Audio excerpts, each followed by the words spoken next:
Ball State SportsLink's third Down Chirp is presented by Papa John's. Better ingredients, better pizza. Log on to papajohns.com today for more info. We all face defeat. Sometimes it serves us harshly. Other times it's snatched away quickly when we still believe we won't be defeated. Yet the ability to overcome that adversity, that defines a champion. Defeat is not where our season ends. This is where it begins.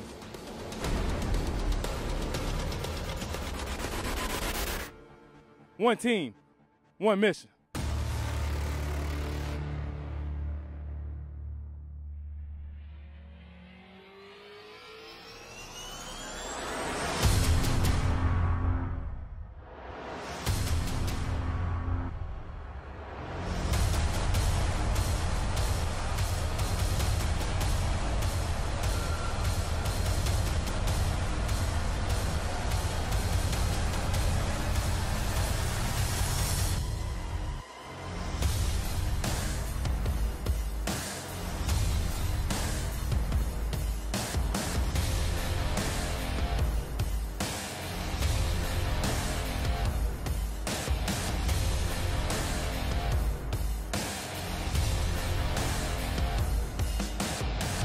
One team, one mission.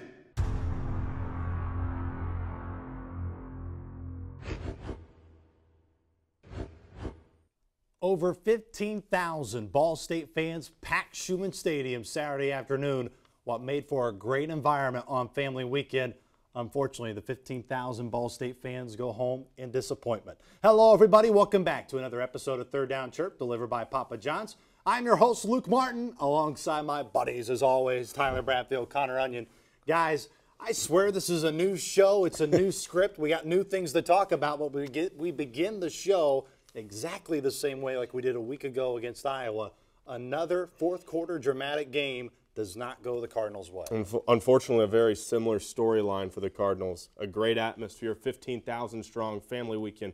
Unfortunately, for the Cardinals, Indiana State with a goal line standing there at the end. A couple mental errors that cost the Cardinals, but you have no time to feel sorry for yourself, time to get back on the high horse and start 1-0 in conference play against Toledo this weekend. What an afternoon it was at Schumann Stadium last Saturday. So let's relive that game with our Sounds of the Game segment, brought to you by the radio calls of Tyler Bradfield and Connor Onion on 91.3 WCRD, Ball State SportsLink Radio.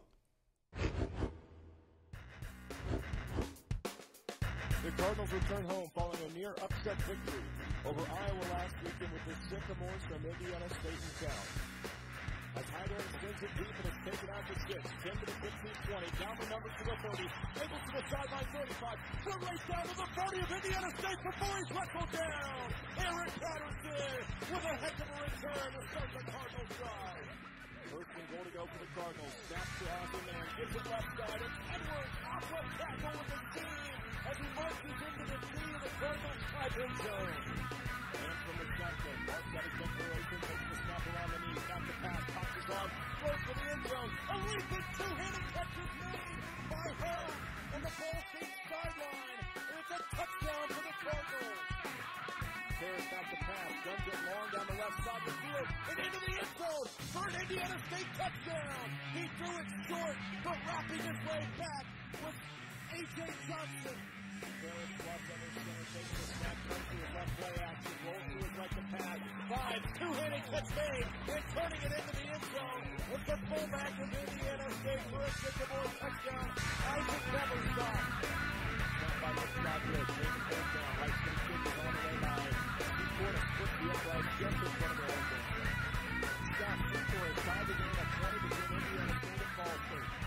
Harris on the play action, dropping the Cardinals, 37 to pass, guns it long down the middle of the field, and a Sycamore touchdown, and a looping cut made at the hour of the Ball State tied in the back of the end zone. The catch was made by Indiana State.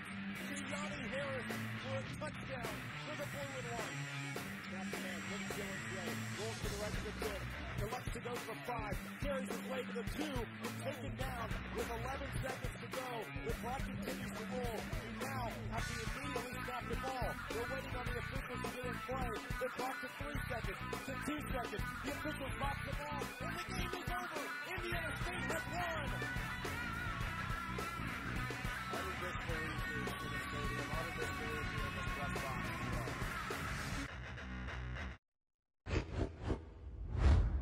For the first time in 25 years, the Sycamores bring home the victory bell to Terre Haute, Indiana.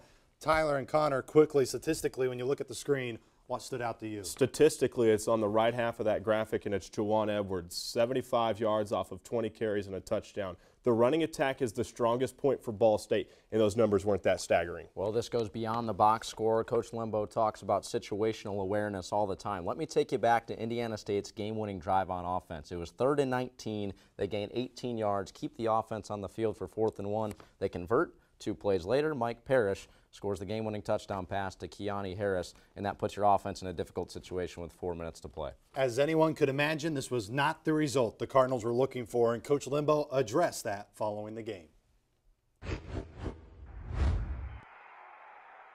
You know, we're at where we're at, folks.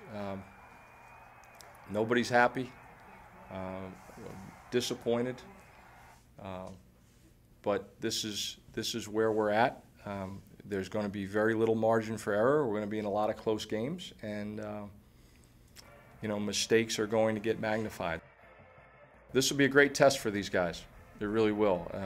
You know, I keep sending them a very honest, consistent message about where they're at, and you know, hopefully they're hearing it. Hopefully they're living in reality, understanding where we're at in 2014 with the guys that we're playing with right now, and their experience level in situations like today. And you know, we got to just keep getting better every week in practice. I don't know any other magic answer, but I know you can't snap your fingers and make it happen on Saturday.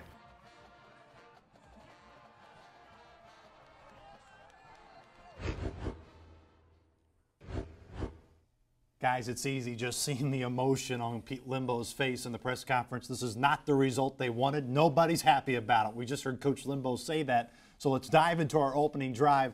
Tyler, as you reflect back on the game, what stood out to you? Well, for me, it was missed opportunities. Ball State jumped out to an early lead in the second quarter, leading it at one point 14-3, which if you flash back a couple of weeks ago at Iowa, it's the same situation, a 10-point lead. It's just missed opportunities. They lead at 14-3. They missed several shots downfield. They got slightly conservative with the play calling, and Indiana State scored 17 unanswered and then took a 20-14 lead in the third quarter. Ball State never recaptured the lead from that point. They did it tied at one point at 20, but to me it was just missed opportunities. For the Cardinals, it's time to get back to the basics. First on the offensive side of the things, connect on those slant and hitch routes that you should be completing in your sleep. And in the run game, you've got to get back to the stretch and the zone plays that were so effective against Colgate a couple weeks back. Defensively, you got to make tackles in the open field. I know it's one of the hardest things to do in football. When you have a guy wrapped up in the backfield, bring him down for a loss and finish plays. And you think, too, guys, I know this is a major point as well as how good the defense is playing. On the other side of that, the offense, they are just struggling so far this year. You can look back, 19 punts so far in 3 games. You have to go back to last year. They had 16 punts in the first 5 games combined last year.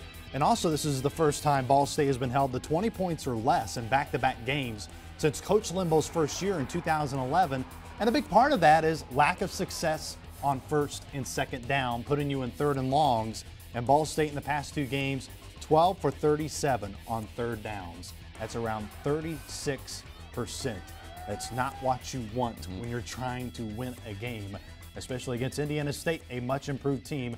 And that's where you just got to tip your cap to the Sycamores on a job well done. Well, one of the positives for the Ball State Cardinals against the Indiana State Sycamores was the play of freshman wide receiver Jordan Hogue. Had his first career touchdown, an acrobatic catch at Schumann Stadium. And Connor Onion caught up with Jordan Hogue earlier this week to find out more about who is Jordan Hogue.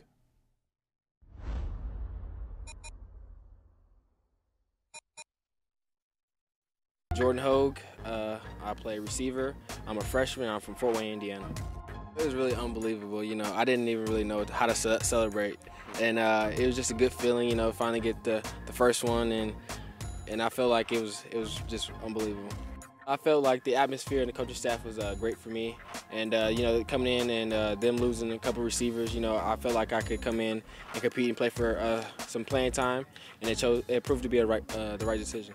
It's a lot faster out there, especially with us going no huddle, and just having to pick up fast, you know, and catch up with everybody who already been in the offense. My catching and my route running, and being able to high point the ball. You know, that comes from basketball. I used to be a basketball player, and just going up and timing the ball well and being able to go and get it and come down strong is probably one of the big things.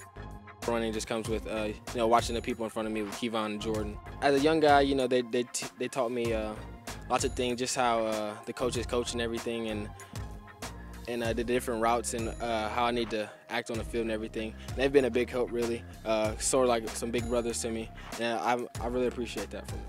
It's a good relationship. He's on me a lot, just mostly because I'm a freshman probably, but you know, our relationship is pretty good.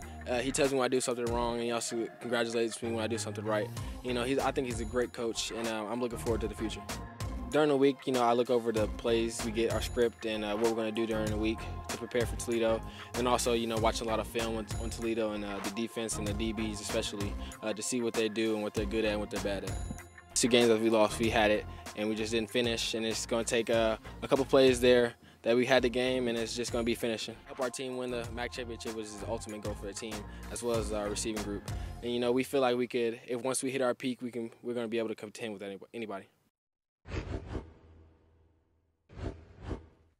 I don't know about you guys, but I'm ready to give out another free Papa John's pizza. I'm ready for it. I'm ready for it too. Love to spread the love. Call us the Papa John's Santa Claus, I guess, right? Delivering out free pizzas. So let's go ahead and look at the photos that stood out to us. First, I guess consolation prizes. I guess that's what we're giving out. You don't win a pizza, but Sarah, Nicole, and Katie, as you can see their photos on the screen, enjoying the breezy, nice Saturday afternoon at Schumann Stadium. Hey, it may not win a pizza, but it's definitely going to win some likes on Instagram. 65 on the right one. Great framing on those pictures too, and you love to see the Schumann Stadium crowd in the background. Great framing. There you go. The T-Com coming out in Connor Onion. Our second photo, we got to say something about the Ball State baseball team. The Cardinals getting their MAC championship rings, the Rat Pack back together. Guys like Albert DeVary, Alex Call, our own Sports Link, Caleb Staten's back there. And we got the professional guys and Sean Godfrey and Nestor Batista coming back. I like this one as well, but the problem is if they're the winner, do they all get pizzas? Well, they're not winners yet. There's a consolation prize. We got one more, Tyler. They would have loved to win that pizza, though. That'd be some pizza party if we had all of them in SportsLink for a pizza. So this is the winner. And this is the winner. How can you not give this guy the win? It is Matt. His username on Instagram is skiing_Matt1. A selfie with Charlie Cardinal. A selfie's probably going to mean you're going to win it. But a selfie with Charlie, that's a touchdown right there. He deserves to win. He deserves it. He definitely deserves to win, and it's always the little guys that you got to give the prize to. You know they've got the big appetites. They're probably going to wolf down that pizza just by themselves. So, Matt, congratulations. Be on the lookout for a message from Ball State Sports Link. We'll get you your Papa John's pizza. And if you want to win a Papa John's pizza, be sure to just use a hashtag #ChirpChirp or a hashtag 1T1M for One Team One Mission on Instagram or Twitter, and you may have a chance to win that Papa John's pizza. It's a great competition. Sure is. It is a great competition. Still a little salty that we can't enter, though. One of these days. Not the perks of the show. Maybe Santa Claus will surprise us on Christmas and give us our own Maybe. pizzas. Well, despite the disappointment in the past 2 weeks for the Cardinals, Connor, you mentioned it in the open, a chance to turn the tide this weekend. It's a brand new season with Mid-American Conference play starting up. So let's take a look across the field at Ball State's opponent this weekend with the Toledo Rockets.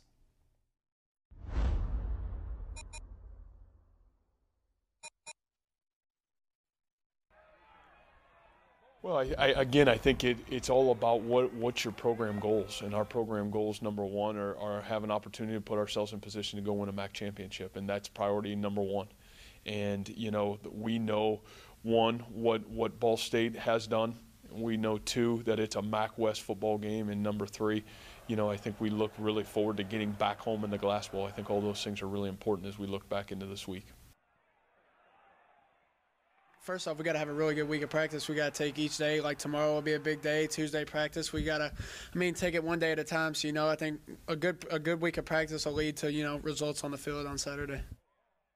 Well, I watched them. They kind of run a gap-oriented offense, where if everyone doesn't fit up in the exact right gap, they're kind of looking for someone to not do their job, and then they're going to gas you for a pretty big play. And I think this week, most importantly, we just need to worry about what it is that we need to do and playing our defense as best as we can, basically just being everywhere we're supposed to be, and I think everything should be all right.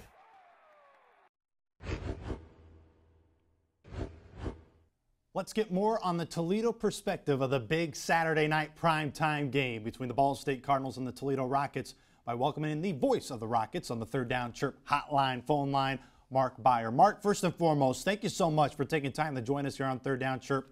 Both teams coming in at 1-2 this weekend. Tell us about the mindset of this Rocket team as they begin Mid-American Conference play. Well, the mindset is everything that all their goals are still in front of them, and that's to win a Mid-American Conference championship, and obviously it all starts this Saturday.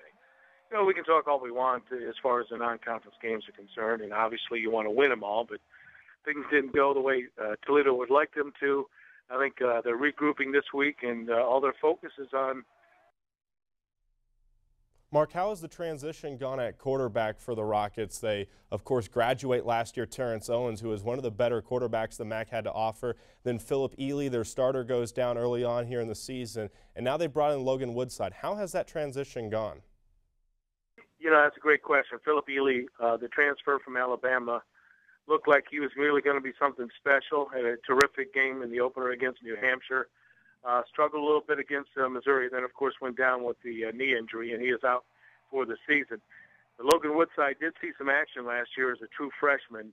He's out of Frankfort, Kentucky, and was very impressive playing the entire game against Cincinnati, throwing for over 300 yards, setting a high for him as far as completions, and also 3 touchdowns in that football game. And, getting back to the Cincinnati game, the thing that I was most impressed with as far as the Rockets are concerned is how they played in the second half after being down by so many points. And, that's, I think, a mark of Coach Campbell and the staff.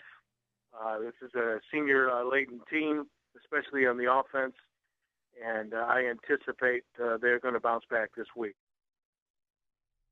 Mark, despite the quarterback transition, the offense hasn't really skipped a beat, but the defense has been a little bit of a concern. The last 2 weeks, they've allowed 170 points combined, rather 107 points combined over that 2-week stretch. What's their outlook looking ahead to Ball State this Saturday? Well, that's a great question because they've lost 3 starting cornerbacks so far, one before the season started in Cheatham Norrells. Then they lost Cameron Cole in the New Hampshire game and lost Jordan Martin for the Cincinnati game last week. Now, Jordan potentially will be back, maybe not this weekend, but in the near future. The other 2 gentlemen I mentioned are out for the season. The interesting thing is between these 2 teams is the strength of Ball State, I would think, is the running game right now, and Toledo has actually defensively been pretty stout against the run. And, of course, Toledo's running game is very strong so far this year. They have ran well against Missouri, against Cincinnati, and Ball State's run defense has also been very stout this year, giving up less than 100 yards a ball game. So that's going to be a real interesting matchup, I think, this coming Saturday. Question to you, Mark, for this weekend's game. The past 2 games, late game, dramatic fourth-quarter drives. Do you expect the same type of game this weekend? Why shouldn't I? I mean, the record is 19-19-1 between the 2 teams. It can't get any more even than that. And you're absolutely right. There have been some terrific ball games between Ball State and Toledo. I'm very excited, looking forward to Saturday, and I certainly anticipate that we're going to see a tight ball game, and it may come down to that last drive. Mark, we appreciate the time. We know you're busy throughout the week. We look forward to seeing you Saturday night at the Glass Bowl. My pleasure, and all the fans in the Muncie area, wish them the very best. Huge thanks to Mark Beyer. We heard the Toledo perspective about themselves in Ball State. Let's get the Cardinal perspective on the Rockets with our Third Down Chirp scouting report. Obviously going up against one of the better programs in the league this week, and a team that I think is built to compete for championships every year. So we're looking forward to that challenge. They do a great job with their defensive front. Their front seven is very active and do a good job of putting you in long yard situations and trying to find a way to create some negative yardage plays. So we got to do a great job from an identification and communication standpoint and staying on track. And that's something that we haven't done a great job at for the first 3 games. Is we're in way too many third and long situations. And when you're in 3rd and 7 plus, it's going to be a long day. So we got to do a better job on 1st and 2nd down to stay on track so we can convert 3rd and mediums and 3rd and shorts. They got great skill. They have a veteran offensive line. Their scheme is very complicated. They have multiple formations, so they're a finesse team.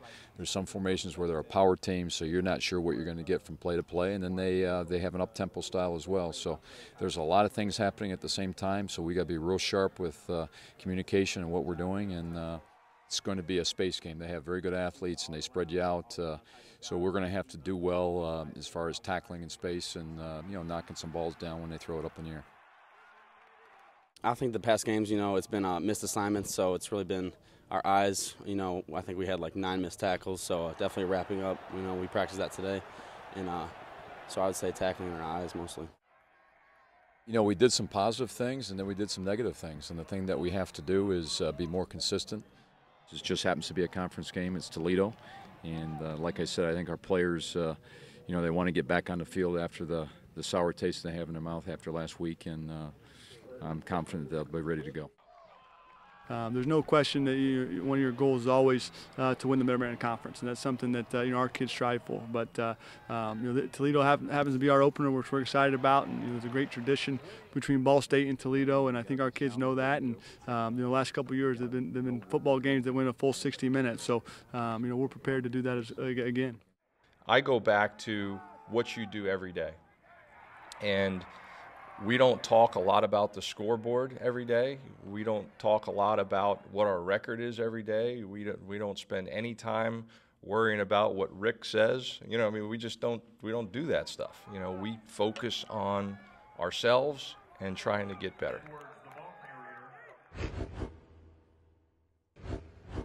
Now it's time for everybody's favorite part of Third Down Chirp, the big 3 facts you need to know for the game this weekend against the Toledo Rockets, which means it's Torey Fox time here on Third Down Chirp. Torey, welcome back to Third Down Chirp. It's always great to have you with us here. I'm very anxious again to hear what 3 facts you have for us. You always find the right ones. I think I got some good ones. All right, thanks for having me. Welcome, folks, back to the Big 3, a segment that loves defense, and specifically the Ball State defense that ranks 14th nationally in stopping the run. Opponents have only averaged 82 rushing yards against the Cardinals so far this season, and last week the Cardinals held the Sycamores to just 44 yards on the ground. That's the fewest amount for a Ball State opponent since Toledo, appropriately, back in 2008 when the Rockets just had 14 rushing yards. Moving along, it's time to break the tie. As we saw earlier, Ball State and Toledo will be facing off on the football field for the 40th time in a series that dates back to 1975. The series is tied at 19 apiece with 1 tie coming back in 1994. Ball State is looking to win its 3rd straight against Toledo and take that all-important series lead 20-19. And finally, who doesn't love a little bit of rocket power? Well, in 1961, the University of Toledo received a genuine rocket from the U.S. Army missile program. In 1989, the university moved that rocket to the northeast corner of the Glass Bowl and pointed it 25 miles south towards Bowling Green State University. It is said if you light that rocket, it will blast off and crash land at the 50-yard line of Bowling Green's Doit Perry Football Stadium. You cannot make any of this stuff up.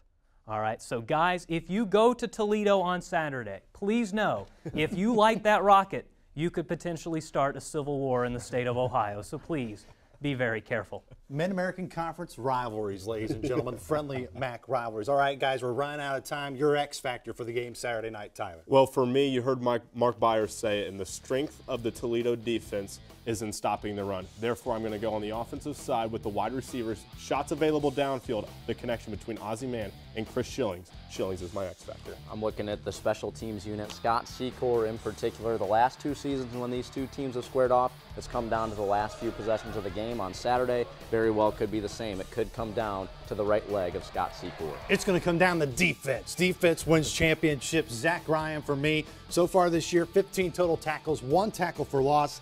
Yet to really have a huge game for the Cardinals. So I think he's going to break out this weekend against the Toledo Rockets. And how huge would that be if the Cardinals can pull out what is a very important game for Ball State? So that's going to wrap up this edition as episode of Third Down Chirp, delivered by Papa John's.